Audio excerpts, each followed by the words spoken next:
Hey everyone, it's Ben Hardy here, and in today's video, I'm going to be talking about how I am selling two of my cars and why now could be a great time for you to also sell your car.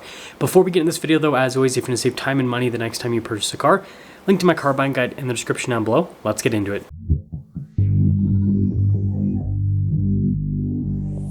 So before I talk about the two vehicles that I am currently selling, I want to quickly talk about why I think that right now is potentially a good time to sell a vehicle. So if you look at the used car market, wholesale values are currently declining, but retail values just had a big run up, right? They are nowhere near where they were at during the peak of the pandemic when it comes to pricing, but they're a lot higher than what they're at the beginning of the year.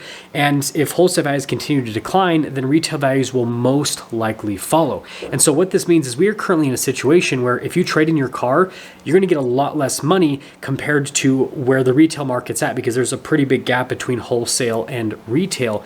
And so if you have the ability to retail out of your vehicle, sell it yourself, or have a dealership help you sell it, I think that right now is not necessarily going to be the quote unquote best time to sell a car, but I definitely think that it's better than what we've seen over the last few months. I mean, if you sell your car today compared to, again, let's say 6 months ago, you're actually going to get more money for your car today than what you would have gotten for it 6 months ago.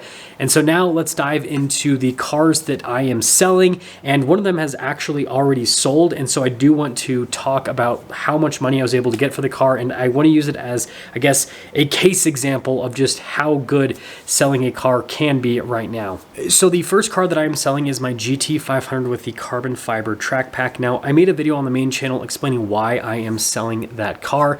This video is going to be all about, the market on that particular car and why I think right now is actually a pretty decent time to sell the car. So I purchased this GT500 at the end of last year when we had an especially bad winter, which is really important because nobody was interested in purchasing sports cars at the end of last year and the beginning of this year. So that means that I didn't have to pay any sort of markup on my GT500. There were a lot on the market when I purchased mine, and obviously there were a lot that were not selling. And so that's definitely something that I used in my favor. And so I got the GT500 and, I've had it for the last 6 months roughly. Now I'm getting rid of it, and the market's actually changed quite substantially on the car since I bought it. So first off, the availability of new cars is pretty much gone. There are still a few out there that dealers haven't sold yet, but for the most part, most new GT500s have sold. And so if you want a GT500, you have to buy a pre-owned one. And, Ford will most likely build a new GT500 for the new body style Mustang, but nothing's been announced at this point. And so since the market has basically turned into a used market, the values have actually increased yet again, because there was a point at the beginning of this year where GT500s new were selling for MSRP, and then the used ones were also selling for MSRP, and in some cases under MSRP, and that is pretty much gone at this point. Most of the used ones are selling for significantly over original MSRP. The track packs aren't selling for as much over MSRP as the regular GT500s, but they're still going for over in general.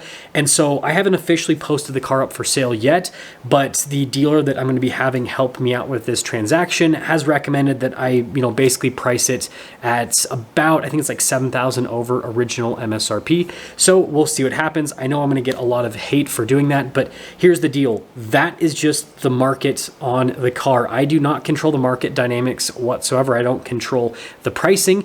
If the market on the car was $7,000 under MSRP, then I would be pricing it at $7,000 under MSRP. I'm just pricing it where the market stands at this point. And this is something that just happens as someone who buys and sells cars all the time. Sometimes, you get lucky and the car ends up being worth more than what you paid for it.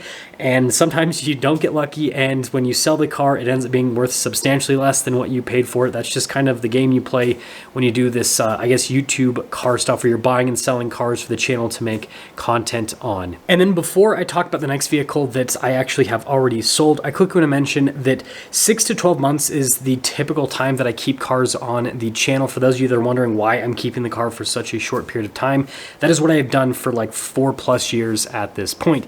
Now, the vehicle that I have already sold was my Gen 3 Ford Raptor. It was a 2021 with over 10,000 miles on it, and it had the 37 performance package, which gave it 37-inch tall tires and this, basically upgraded blue interior with Recaro seats.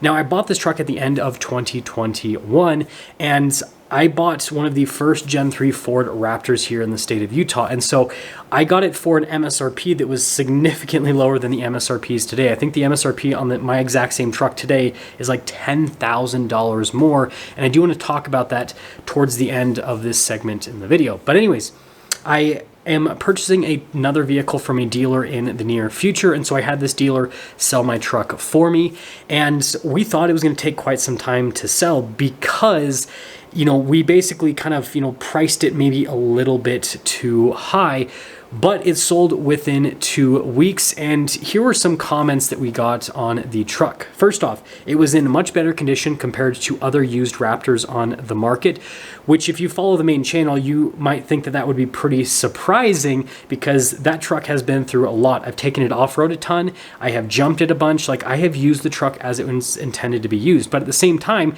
I took the truck in for regular maintenancing, and the truck was completely wrapped in a basically vinyl protection film. Then there's also paint protection film on the front end. And so pretty much the entire exterior of the truck was protected. And so before I went to sell it, I just took off the protection. The paint underneath was brand new.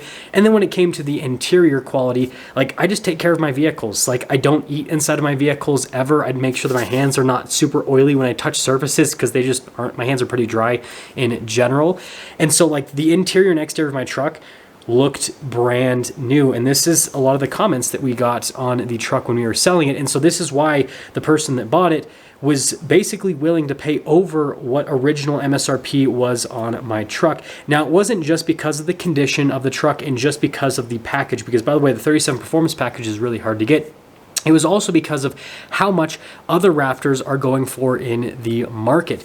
If that same person wanted to buy a brand new Raptor with that 37 performance package, most dealers are asking $5,000 to $10,000 over original MSRP, and sometimes in some cases even more. And like I said, MSRP on my truck has gone up by like $10,000 since when I purchased my truck back in 2021. And so even though my truck was over original MSRP for what this person ended up paying for it, and they thought they got a great deal on it, if they bought a brand new one, they would have had to have paid like $15,000, $20,000 more than what they had paid for my truck pre-owned, even though it was slightly over original MSRP. And so you can see that with today's market dynamics, if you had purchased a vehicle at the right time with all of these price increases that have happened over the course of the last year and a half with most automakers, then you could be in a position where your car on the retail side of things could be worth about what you paid for it, or maybe even a little bit more than what you paid for it. So in summary, right now could be a really good time for you to sell your car because the gap between the retail market and the wholesale market within the used car market itself. But I do want to cap things off with a quick disclaimer. I don't think that people should just go out and start buying cars and trying to flip them because the market is, has a gap. Understand that most cars that you buy are going to lose value over time. And so if you go and buy a car with the intention of making money, you're probably going to end up losing money. That's just what cars do. And as for me personally, I am completely shifting my buying habits moving forward. Over the last 4 years, so just prior to the pandemic and then throughout the pandemic, I have pretty much bought and sold cars every 6 months because I would buy a car, make content on it for the channel, and sell it. There are a lot of YouTube channels that do this. Another channel that does this all the time is The Fast Lane. They have like 7 or 8 channels under their network, and they buy and sell cars all the time to make content on. But moving forward, I actually plan on not doing that anymore because looking at what's happening in the market, I just don't think that that business model is going to be sustainable anymore because I foresee cars having large depreciation over the course of the next few years because, again, manufacturers have increased the MSRP price on their cars by astronomical amounts. And so expecting future used car buyers to pay anywhere near these overinflated MSRPs that we currently have, I just don't think that that is realistic. And so I'm getting rid of, cars that just make sense to get rid of them right now. Again, my Raptor, I've already done the content on that. The GT500, honestly, the content completely flopped on that car, and so it needs to go at this point. And so the few cars that I am replacing those cars with, I am planning on keeping for several years instead of just 6 months to maybe 12 months. And so again, with everything that I said in this video, with, you know, right now being a good time to sell your car because you could potentially make money, understand that the person that's saying that is also the person that plans on buying cars and keeping them long-term moving forward, because I just don't think that it's going to be as feasible to, you know, drive cars for free moving forward just because of how the market dynamics are changing. I'll see you.